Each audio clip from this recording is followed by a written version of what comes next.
गेला आहे थोडासा बाजार तुम्हाला दाखवते. बघू शकते कुत्रं खाण्याचं मागे लागत होता. त्याला हे केक घेतलेत आणि मला खूप दिवसापासून बसून चिवडा खाण्याची इच्छा होती. सो मी पाव किलो आणला आहे. हा आमच्याकडे पाव किलो 60 रुपयांनी आहे. तुमच्याकडे 60 कसं आहे. आणि ह्या चकल्या वेगळ्याच आल्यात.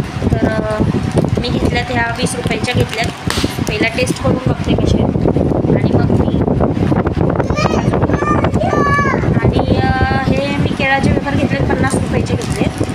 हे महाग आहे. I think 70